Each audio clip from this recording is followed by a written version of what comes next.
16 जून 2024 MHT CET 2024चा जो result आहे तो संध्याकाळी 5 वाजता रिलीज झाला होता। सुरुवातीला 15 मिनिटं साईट व्यवस्थित सुरू होती आणि त्यानंतर ती पुन्हा क्रॅश झाली आणि पुन्हा एकदा ती साईट जी आहे ती संध्याकाळी 8 वाजल्यानंतर ओपन झाली। आता रिझल्ट का वेगळा होता?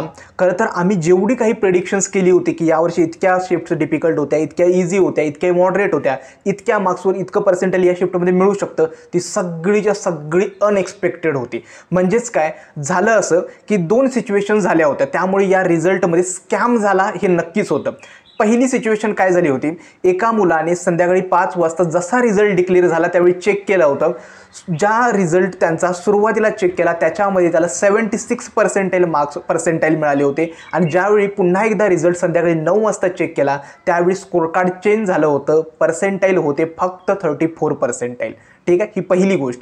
दुसरी गोष्ट म्हणजे काय, मोस्ट ऑफ दी मुलं अशी होती ना ज्यांचा स्कोर 100+ मार्क्स होते आणि पर्सेंटाईल बिलो 40% म्हणजे 40हून कमी पर्सेंटाईल मिळालं होतं।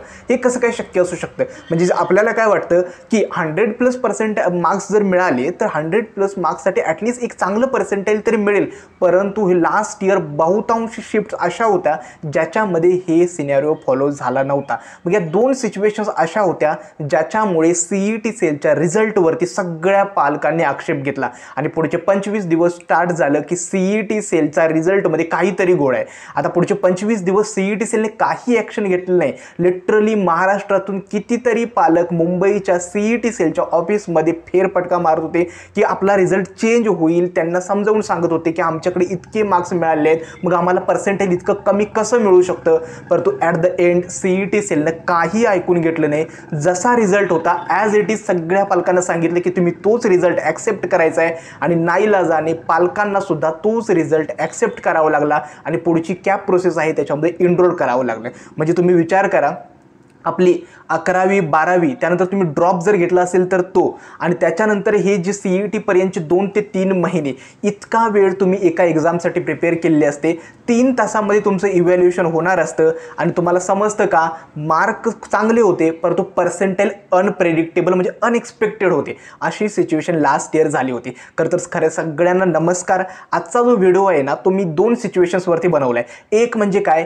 यावर्षी एक्सपेक्टेड मार्क्स वर्सेस पर्सेंटाईल काय असणार ही पहिली गोष्ट, आणि ते पर्सेंटेज चेंज होणार आहे की नाही किंवा यावर्षी काही चेंजेस आढळणार आहेत पर्सेंटेजमध्ये, ती पहिली गोष्ट कव्हर करणार आहे। आणि दुसरी आणि सगळ्यात महत्त्वाची म्हणजे काय, गेल्या वर्षीच्या पर्सेंटाईलवरून एक गोष्ट मात्र समजली की एक सॅच्युरेशन पॉईंट आहे ज्याच्या दरम्यान जर विद्यार्थ्यांचे मार्क्स आले तर तुमच्याला वर्स्ट म्हणजे सगळ्यात वाईटात वाईट पर्सेंटाईल सुद्धा मिळू शकतं किंवा चांगल्यात चांगलं पर्सेंटाईल सुद्धा मिळू शकतो। हा जो दुसरा पॉईंट आहे ना सगळ्यात महत्त्वाचा आहे, जो मी आजच्या व्हिडिओमध्ये एक्सप्लेन केला आहे की एक असा सॅच्युरेशन पॉईंट आहे, मार्क्स आहेत ज्याच्या बिलो जर तुम्ही मार्क्स स्कोअर केलेत किंवा त्याच्या अराउंड जरी मार्क्स स्कोअर केलेत तर तुमचं पर्सेंटाईल आहे ना ते वर्स्ट सुद्धा येऊ शकतं किंवा बेस्ट सुद्धा येऊ शकतं।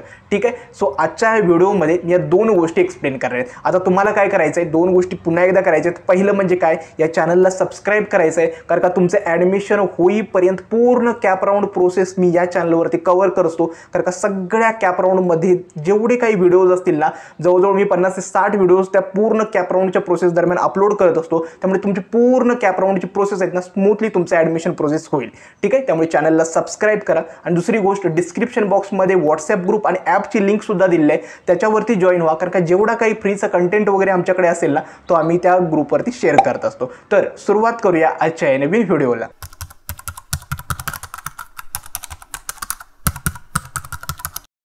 Marks versus percentile MHT CET 2025 साठी काय असणार आहे ते सांगतो। एकतर पर्सेंटाईल डिटरमाइन करण्यासाठी ना काही फॅक्टर्स आहेत। आता पहिला फॅक्टर म्हणजे काय, तर समजा तुमची एक्झामची शिफ्ट या दिवशी होती, मॉर्निंग शिफ्टमध्ये तुमची एक्झाम झाली, तर पहिला आणि सगळ्यात इम्पॉर्टंट फॅक्टर असतो की त्या शिफ्टमध्ये तुमच्यापेक्षा किती मुलांनी जास्त मार्क्स स्कोअर केलेत। उदाहरणार्थ त्या शिफ्टमधला टॉपर 160 मार्क्सचा असेल आणि तुम्ही स्कोअर केले आहेत 90 मार्क्स, तर 90 to 160 याच्यामध्ये किती मुलं आहेत याच्यावरून तुमचं पर्सेंटाईल डिटरमाइन होतं। दुसरा फॅक्टर आहे ते म्हणजे काय, तुमचा PCM मधला टोटल स्कोअरवरती डिपेंड करतं। म्हणजेच काय, आउट ऑफ 200 तुम्ही किती मार्क्स स्कोअर केलेत याच्यावरून तुमचं पर्सेंटाईल ठरतं। काही मुलांना काय वाटतं की फिजिक्स, केमिस्ट्री आणि मॅथमॅटिक्सचे मिळून जे ॲव्हरेज होतं ना त्याचं पर्सेंटाईल हे टोटल पर्सेंटाईल मानलं जातं। असं नाही आहे। आउट ऑफ 200 200 तुम्ही किती मार्क्स स्कोर केलेत यावरून पर्सेंटाईल ठरणार आहे. तिसरा फॅक्टर आहे ते म्हणजे काय, शिफ्टची डिफिकल्टी. आता समजा एखादी शिफ्ट डिफिकल्ट आहे तर साहजिकच त्याचा जो टॉपर्स आहे त्याचे सुद्धा मार्क्स डिक्रीज होणार आणि सगळ्या मुलांचा स्कोर त्या प्रमाणात कमी येणार. किंवा एखादी शिफ्ट इझी आहे तर टॉपर सुद्धा हायर असणार. मग शिफ्टची डिफिकल्टी ती मॉडरेट आहे यावरती सुद्धा ही पर्सेंटाईल ठरतं. आणि शेवटचा फॅक्टर आहे की त्या शिफ्टमध्ये किती विद्यार्थी ॲपियर झाले होते. ठीक आहे, आय होप हे डिटरमाइनिंग फॅक्टर्स तुम्हाला समजले. ते लास्ट इयरच्या पर्सेंटाईलचा सिनेरिओ काय होता, सगळ्या शिफ्ट्समध्ये मॅथ्स टफ टू लेंदी आलं होतं. केमिस्ट्री जनरली सगळ्या शिफ्ट्समध्ये इझी आलं होतं. फिजिक्स होतं ते मॉडरेट होतं, डायरेक्टली फॉर्म्युला बेस्ड होतं. त्यानंतर स्कोर जो आहे विद्यार्थ्याचा भरपूर ना तो 70 to 100 मार्क्सच्या दरम्यान बऱ्यापैकी रिस्पॉन्स शीटवरून येत होता. आता एकतर यावर्षी मार्क्स वर्सेस पर्सेंटाईल काय असू शकतं ते मी सांगतो. 99+ पर्सेंटाईल आहे ना ते अराउंड मॉडरेट शिफ्टसाठी 135 मार्क्स टू 150 मार्क्स आणि डिफिकल्ट शिफ्टसाठी अराउंड 125 मार्क्स टू 145 मार्क्सवरती मिळू शकतं. मुलांना काय वाटतं की 99 पर्सेंटाईलना डायरेक्टली तुम्हाला म्हणजे 160 मार्क्स वगैरे लागतात, असं काही नाही आहे. गेल्या वर्षीची पॉझिटिव्ह गोष्ट ही होती की कमी मार्क्सवर सुद्धा चांगलं पर्सेंटाईल मिळालं होतं. त्यानंतर 98 to 99 पर्सेंटाईलसाठी मी सगळे जे मार्क्स वर्सेस पर्सेंटाईल ना ते PDF मध्ये दिलं आहे. मे बी ही PDF मी ग्रुपवर मे बी शेअर करेल. ठीक आहे, त्यानंतर 96 to 98 पर्सेंटाईलसाठी 115 मार्क्स टू 135 मार्क्स. 95+ पर्सेंटाईलसाठी तुम्हाला 100 to 120 मार्क्सच्या दरम्यान मार्क्स लागणार आहेत. 90 to 95 पर्सेंटाईलसाठी तुम्हाला 90 to 120 मार्क्स लागणार आहेत. 90+ पर्सेंटाईलसाठी तुम्हाला 90 to 100 मार्क्स लागणार आहेत. 80+ पर्सेंटाईलसाठी तुम्हाला 78 to 92 मार्क्स लागणार आहेत. 70+ पर्सेंटाईलसाठी 70 to 84 marks. 50 to 60 पर्सेंटाईलसाठी 60 to 74 marks लागणार आहेत. ठीक आहे, हे होतं जनरल ट्रेंड मार्क्स वर्सेस पर्सेंटाईलचा जो यावर्षी सुद्धा असू शकतो. आता सेकंड पॉईंटवरती मी येतो, जो सगळ्यात इम्पॉर्टंट म्हणजे काय की सॅच्युरेशन पॉईंट काय आहे, ज्याच्या बिलो तुम्हाला मार्क्स स्कोर करायचे नाही आहेत. आता ज्यावेळी तुमचा मॉक टेस्टचा स्कोर येतोय तो आत्तासुद्धा वेळ आहे, तो इम्प्रूव्ह करू शकता. तो स्कोर किंवा सॅच्युरेशन पॉईंट आहेत का 75 मार्क्स. म्हणजे आपल्या आउट ऑफ 200 मार्क्सपैकी तुम्ही 75च्या बिलो मार्क्स स्कोर करू नका. हे यासाठी सांगतोय, त्याला 2-3 रिझन्स आहेत. एक म्हणजे काय, जर तुमचे मार्क्स 75च्या बिलो आले तर तुमचं पर्सेंटाईल जर आहे अनप्रेडिक्टेबल असतं. अनप्रेडिक्टेबल म्हणजे काय, तर तुम्हाला मे बी जेवढे मार्क्स मिळाले त्याच्यापेक्षा जास्त पण पर्सेंटाईल येऊ शकतं आणि जेवढे मार्क्स मिळाले त्याच्याहून खूप कमी पर्सेंटाईल पण येऊ शकतं. दुसरा पॉईंट म्हणजे काय, सगळ्या मुलांना काय वाटतं की मला समजा 70 मार्क्स मिळाले तर मला ॲटलिस्ट 70 पर्सेंटाईल तरी मिळणार आहेत. हे जनरल परसेप्शन असतं सगळ्या मुलांचं आणि पालकांचं. परंतु तसं नाही आहे बाळांनो. जर तुमचा स्कोर 75 बिलो किंवा त्याच्या अराउंड येत असेल तर डेफिनेटली तुम्हाला सांगता येत नाही की तुमचं जे पर्सेंटाईल आहे ते तितक्याच मार्क्स एवढं पर्सेंटाईल तुम्हाला मिळेल. आणि तिसरा आणि सगळ्यात म्हणजे काय, तर जो 75चा जो झोन आहे रिअल म्हणजे जो 75 मार्क्सचा जो एरिया आहे किंवा तेवढी जी रेंज आहे त्यामध्ये मॅक्सिमम मुलांचा स्कोर लाय करतो. म्हणजेच काय, जास्तीत जास्त मुलं आहेत ना त्यांचा स्कोर बघाल तर 70 to 100च्या दरम्यानच लाय करतो. मग अशा सिच्युएशनला तिथे एक सॅच्युरेशन तयार होतं आणि पर्सेंटाईल आहे ना ते आपोआप घसरायला स्टार्ट होतं. त्यामुळे बाळांनो सांगण्याचं तात्पर्य हे आहे की 75च्या बिलो तेवढे तुमचे मार्क्स येऊ देऊ नका, कारण का पर्सेंटाईल आहे ना अनप्रेडिक्टेबल आहे. ते कधीही चांगलंही येऊ शकतं आणि वाईट सुद्धा येऊ शकतं. आता यासाठी मी काय केलं, लास्ट इयरचे मी काय केलं होतं, मुलांच्या रिस्पॉन्स शीटवरून त्यांचे मार्क्स आणि पर्सेंटाईलसाठी एक फॉर्म शेअर केला होता. त्याच्या एक्सेल शीटवरूनच काही डेटा मी पिकअप केला आहे आणि हे असे आहेत, हे मुलांनी सगळे पाठवलेले मार्क्स आहेत, त्यांचं पर्सेंटाईल आहेत आणि शिफ्टसुद्धा आहेत. तर त्या एक्झाम्पलसाठी मी तुम्हाला सांगतो, 10 मे शिफ्ट 1ला बघाल तर 62 मार्क्सवरती मुलाला फक्त 51 पर्सेंटाईल मिळालं होतं. ठीक आहे, दुसरा एक एक्झाम्पल काय आहे, 2 मे शिफ्ट 1साठी 60 मार्क्सवरती 72 पर्सेंटाईल मिळालं होतं. म्हणजेच काय, जवळजवळ मार्क्स सेम आहेत परंतु शिफ्ट वेगळे आहे, परंतु पर्सेंटाईलमधला जो डिफरन्स आहे तो बघाल 21 पर्सेंटाईलचा डिफरन्स आहे.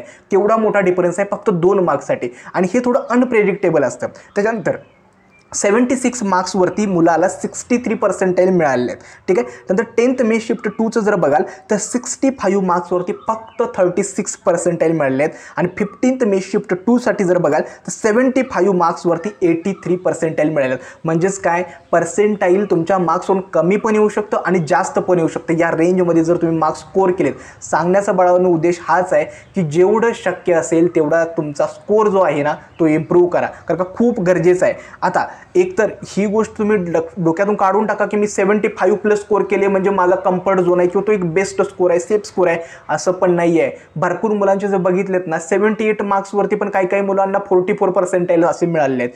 त्यामुळे असं नाही आहे की बाळांनो त्याच रेंजमध्ये जेवढे मार्क्स मिळतात तेवढं पर्सेंटाईल मिळत आहे. पर्सेंटाईल टोटली अनप्रेडिक्टेबल आहे. आता गेल्या वर्षी CET सेलनं मे बी ते नवीन कंपनीला एका IT कंपनीला ते कॉन्ट्रॅक्ट दिलं होतं, रिझल्ट वगैरे कॅल्क्युलेशन, त्यामुळे तो मे बी इश्यू झाला असेल, परंतु हे तुमच्यासोबत सुद्धा होऊ शकतं. त्यामुळे वेळ आहे, शक्य तेवढा तुमचा मॉक टेस्टचा स्कोर जो आहे ना तो नक्की बाळांनो इम्प्रूव्ह करा. आता आणखीन एक गोष्ट सांगायची म्हणजे काय तर लास्टचे काही दिवस शिल्लक आहेत, 8 ते 10 दिवस शिल्लक आहेत. ज्या मुलांना मॉक टेस्ट सिरीज अजून सुद्धा एनरोल केले नाही त्यांच्यासाठी आमची जी mega mock test series plus personal mentorship program आहे त्याचे रजिस्ट्रेशन्स आहेत ते स्टार्ट आहेत. ज्या कुणाला एनरोल करायचं आहे ना नक्की एनरोल करा. एकतर आम्ही टोटली आता ह्या लास्ट डेजमध्ये काय केले, तुमचं एनरोलमेंट जास्त यावं यासाठी 50% प्राईस ड्रॉप केलेलं आहे. त्यामुळे अराउंड 350 किंवा 360 रुपीजला तुम्हाला 20 फुल सिलेबस मॉक टेस्ट मिळतात. दुसरी गोष्ट म्हणजे काय, या लास्ट डेजमध्ये रिव्हिजन करण्यासाठी फिजिक्स, केमिस्ट्री आणि मॅथमॅटिक्सची सेपरेट फॉर्म्युलाज बुक मिळते, जेणेकरून तुमचं रिव्हिजन आहे ना खूप इझी व्हावं.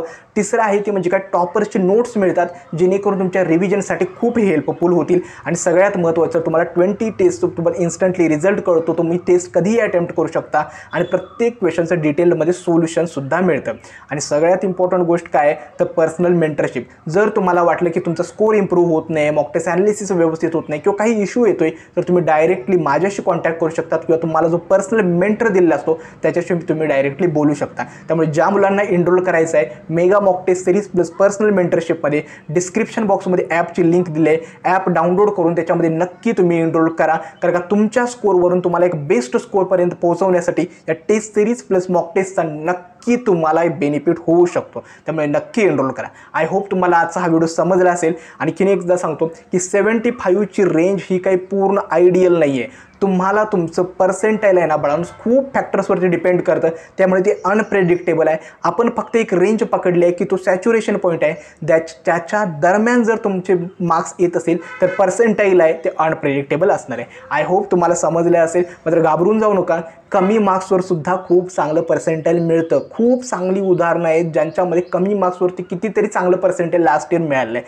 आणि ते यावर्षी सुद्धा मिळणार आहे. त्यामुळे तुम्ही काय करा, फक्त तुमच्या अभ्यासावरती फोकस करा आणि जे शेवटचे 8 ते 10 दिवस आहेत याच्यामध्ये revision, mock test plus incomplete syllabus या 3च गोष्टींवरती फोकस करा. आजचा हा व्हिडिओ कसा वाटला हे देखील मला कमेंट सेक्शनमध्ये सांगा. आजचा हा व्हिडिओ मी येथेच थांबवतो. धन्यवाद.